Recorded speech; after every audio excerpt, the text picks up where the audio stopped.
بچہ لا کے میدان میں کھڑا ہو جاتا ہے، نعرہ کیا لگاتے ہیں؟ ختم نبوت۔ اس کا پوتا اس کے کندھوں پہ جو بیٹھا ہوا جواب دیتا ہے زندہ باد۔ دو گولیاں آتی ہیں، ان دونوں کے سینوں کو پار تو کر جاتی ہیں، لیکن تاریخ میں ایک نئے باب کا اضافہ کر جاتی ہے کہ جب بھی تاجدار ختم نبوت کی ختم نبوت کا مسئلہ آئے گا، 80 سال کے بزرگ سے لے کے 5 سال کا بچہ تو قربان کیا جا سکتا ہے، محمد کی ختم نبوت پہ آج نہیں آئے گا۔ سبحان اللہ، سبحان اللہ۔ ہمارا عقیدہ اس پہ کوئی کمپرومائز نہیں کیا جاتا، اس پہ کوئی کمپرومائز ہے آج کھڑا کر کے کہیں انشاءاللہ نہیں کیا جاتا۔ آج بھی اگر ضرورت پڑی تو یہ مسلمان عاشقان رسول یہ مہنگائی کا جناب والا برداشت کر سکتے ہیں، لیکن یہ بھوکا رہنا ان کو آٹا نہ دو برداشت کر لیں گے انشاءاللہ۔ پانی بند کر دو برداشت کر دیا جائے گا، بجلی کے میٹر اتار کے لے جاؤ بند کر دیا جائے گا، سب کچھ برداشت کیا جا سکتا ہے، لیکن حضور کی ختم نبوت پہ کمپرومائز نہیں کیا جا سکتا، نہیں کیا جا سکتا۔ انشاءاللہ ہم اپنی نسلیں نبی کی ختم نبوت کے لیے قربان کرنے کے لیے تیار ہیں، تیار ہیں انشاءاللہ۔ یہ مدرسہ سے پڑھنے والے طالب علموں کی رگ رگ میں، ان کی رگوں میں ان کو پڑھایا جاتا ہے کہ اللہ وحدہ لا شریک ہے، اللہ کے بعد امام الانبیاء کا مقام حضور کے مقام ہے، یہ پڑھایا جاتا ہے، سکھایا جاتا ہے۔ یہ تمہاری نسلوں کے ایمان کے محافظ لوگ ہیں، یہ مدارس والے آپ کا فرض کفایہ ادا کر رہے ہیں۔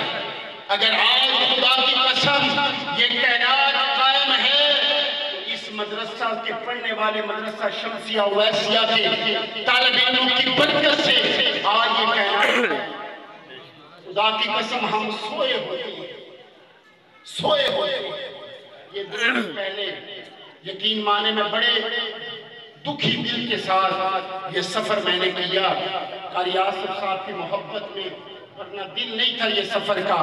2 دن پہلے میرے مدرسہ کے ایک 8 سال کا بچہ، اس نے 11 مہینوں میں قرآن حفظ مکمل، 8 سال کے بچے نے 11 مہینوں میں قرآن حفظ مکمل کیا۔ میں نے اپنی زندگی میں اتنا نیک بچہ نہیں دیکھا۔ صبح 4 بجے وہ اپنے گھر سے اٹھتا اور مسجد کا دروازہ خود آ کے کھولتا مدرسے کا، اور مسجد کی صفائی کرتا۔ 8 سال کے بچے کی عمر کیا ہوتی؟ 4 بجے ٹھٹھراتی سردی میں لوگ اپنے بستروں سے باہر نکلنا گوارا نہیں کرتے، وہ مسجد کے اندر آتا، صبح 5:30 بجے وہ اذان خود دیتا، تکبیر و اولا کے ساتھ نمازیں پڑھتا۔ اور یہ شعبان رمضان کے روزے ہم نہیں رکھ سکتے، وہ بچہ یہ شعبان کے روزے رکھ رہا تھا۔ میں نے 4-5 دن پہلے کلاس میں بیٹھے ویسے پوچھ لیا تو مجھے بچوں نے بتایا کہ یہ ریحان نے روزہ رکھا تھا۔ میں نے 500 روپے اس بچے کو انعام دیا۔ اگلے دن اسی کو دیکھتے ہوئے ساری کلاس میں روزہ رکھا بچے کو، لیکن اتوار والے دن کھیلنے کے لیے گیا تو ہمارے پاس ایک روڈ گزرتا ہے جس کے اوپر موٹر سائیکل الاؤ نہیں ہے، وہاں پہ عام گاڑی کی رفتار 120-30 کی سپیڈ ہوتی ہے۔ وہ بیچارہ گیند اٹھانے کے لیے کہیں رنگ روڈ پہ چڑھ گیا، گاڑی والی نے آدھا کلومیٹر اس بچے کو گھسیٹا۔ عرض یہ کرنا چاہتا ہوں خدا کی قسم، یہ روکھی سوکھی کھا کے آپ کے نسلوں کی ایمان کی حفاظت کریں۔ یہ مدارس والے، یہ علماء، یہ بیٹھے ہیں، ہاتھ اٹھا کے چوڑی پھیلا کے کہتا ہوں ان سے کبھی اپنا منہ نہ موڑنا، منہ نہ موڑنا۔ آپ کے دروازے کے یہ اپنی ذات کے لیے نہیں، یہ نبی کے دین کے محافظ لوگ ہیں۔